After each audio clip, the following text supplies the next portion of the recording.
ഭാരം കുറയ്ക്കാൻ ചോറ് ഒഴിവാക്കാറുണ്ടോ? ഇക്കാര്യം ശ്രദ്ധിച്ചാൽ ഇരട്ടി ഗുണം. ഇന്ത്യയിലെ പ്രധാന ഭക്ഷണമാണ് അരി. ചോറ്, പുലാവ്, ബിരിയാണി അങ്ങനെ പല രൂപത്തിൽ ഭക്ഷണം കഴിക്കാൻ ഇഷ്ടപ്പെടുന്നവരാണ് നമ്മൾ. എന്നാൽ പലപ്പോഴും ഡയറ്റിന്റെ ഭാഗമായി അരിയെ മാറ്റി നിർത്താറുണ്ട്. ചോറ് ഉപേക്ഷിച്ചാൽ എല്ലാ ആരോഗ്യ പ്രശ്നങ്ങൾക്കും പരിഹാരമാകുമെന്ന് കരുതുന്നുണ്ടോ?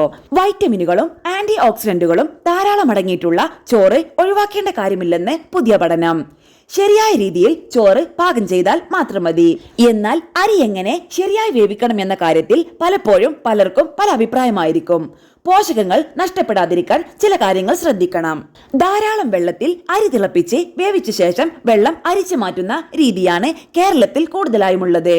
ഇനി വെള്ളം വലിച്ചെടുക്കുന്ന രീതിയിലും ചോറുണ്ടാക്കാം. ഈ രീതിയിൽ അരി വേവിക്കുമ്പോൾ കൃത്യമായി വെള്ളം അളന്ന ശേഷം അരി ചേർക്കും. വെള്ളം മുഴുവൻ ആഗിരണം ചെയ്യുമ്പോഴേക്കും ചോറ് വെന്തിട്ടുണ്ടാകും. ഇങ്ങനെ ചെയ്യുമ്പോൾ പോഷകങ്ങളും രുചിയും ഒട്ടും നഷ്ടപ്പെടില്ല. അരി ആവിയിൽ വേവിക്കുന്ന പതിവുണ്ടോ നിങ്ങൾക്ക്? നേരത്തെ കുതിർത്തു വെച്ച അരി ആവിയിൽ വേവിക്കുന്നു. സ്റ്റാർച്ച് അധികമില്ലാതെ നല്ല മൃദുവായ ചോറ് ഇത്തരത്തിൽ വേവിക്കുമ്പോൾ ലഭിക്കുന്നു. ഇനി വളരെ പെട്ടെന്ന് അരി വേവിക്കാനുള്ള മാർഗമാണ് പ്രഷർ കുക്കർ ഉപയോഗിച്ച് ചോറുണ്ടാക്കുന്നത്. സമയം ലാഭിക്കുന്ന ഈ പാചക രീതി ഒരുപാട് ആളുകൾ ഉപയോഗിക്കുന്നുണ്ട്. ടെക്സ്ചർ നിലനിർത്താനും ഈ രീതി ഉപകരിക്കും. ആഴ്സനിക്കിന്റെ അളവ് കുറച്ച് അരി വേവിക്കാൻ പാർ ബോയിലിംഗ് ആൻഡ് റീഫ്രഷിംഗ് വാട്ടർ മെത്തേഡാണ് പുതിയ പഠനം. ധാരാളം വെള്ളമൊഴിച്ച് അരി പാതി വേവിക്കുന്നു. ശേഷം വെള്ളം ഊറ്റിക്കളഞ്ഞ് വീണ്ടും പുതിയ വെള്ളം ഒഴിച്ച് വേവിക്കുകയും വെള്ളം അരിച്ചു മാറ്റുകയും ചെയ്യുന്ന പാചകരീതിയാണിത്. മറ്റൊരു മാർഗം വേവിച്ച ചോറ് ഫ്രിഡ്ജിൽ ഒരു രാത്രി സൂക്ഷിക്കുക. ഇത് ചോറിലെ റെസിസ്റ്റന്റ് സ്റ്റാർച്ച് വർദ്ധിപ്പിക്കുന്നു. ഈ രണ്ട് മാർഗങ്ങളിൽ ഏതെങ്കിലും ഉപയോഗിക്കുന്നത് വഴി 15 മുതൽ 20% വരെ കാലറി മാത്രം കുറയ്ക്കാൻ സാധിക്കുന്നു. റെസിസ്റ്റന്റ് സ്റ്റാർച്ചിനെ ആഗിരണം ചെയ്യാൻ ശരീരത്തിന് കഴിയാത്തത് കൊണ്ടാണിത്. ചോറിന്റെ ഗുണങ്ങൾ: ഗ്ലൂട്ടൻ ഫ്രീയും ദഹിക്കാൻ എളുപ്പമുള്ളതുമായ ചോറ് ഗ്ലൂട്ടൻ ഇൻടോളറൻസ് ഉള്ളവർക്ക് യോജിച്ചതാണ്. ഓരോ ഇനമനുസരിച്ച് പ്രധാനപ്പെട്ട പോഷകങ്ങളായ ബി വൈറ്റമിനുകൾ, മഗ്നീഷ്യം, ആന്റി ഓക്സിഡന്റുകൾ എന്നിവ ചോറിൽ അടങ്ങിയിട്ടുണ്ട്. ഇവ ഹൃദയാരോഗ്യമേകുന്നതോടൊപ്പം പേശികളുടെയും തലച്ചോറിന്റെയും ആരോഗ്യം മെച്ചപ്പെടുത്തും. അന്നജത്തിന്റെ മികച്ച ഉറവിടമാകയാൽ വളരെ പെട്ടെന്ന് ഊർജ്ജമേകുന്നു. അതുകൊണ്ട് തന്നെ മിക്ക ഡയറ്റിന്റെയും ഭാഗമാണ് ചോറ്.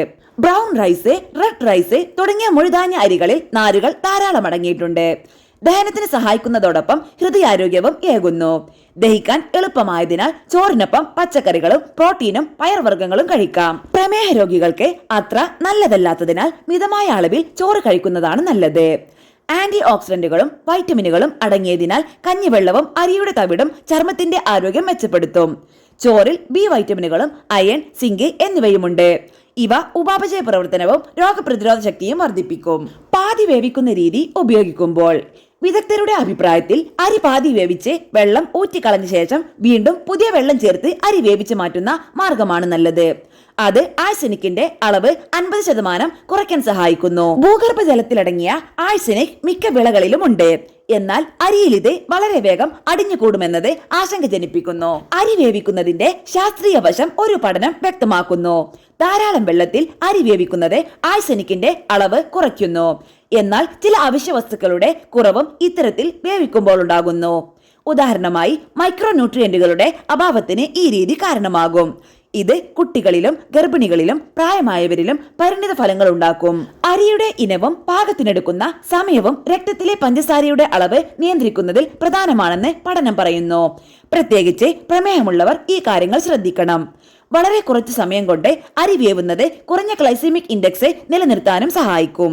ഓരോ ദിവസവും ഏതിനം അരി തെരഞ്ഞെടുത്തോ ഏത് രീതിയിൽ അത് വേവിച്ചു എന്നതിനേക്കാൾ പ്രധാനം എത്ര ചോറ് നിങ്ങൾ കഴിച്ചു എന്നതിലാണ്.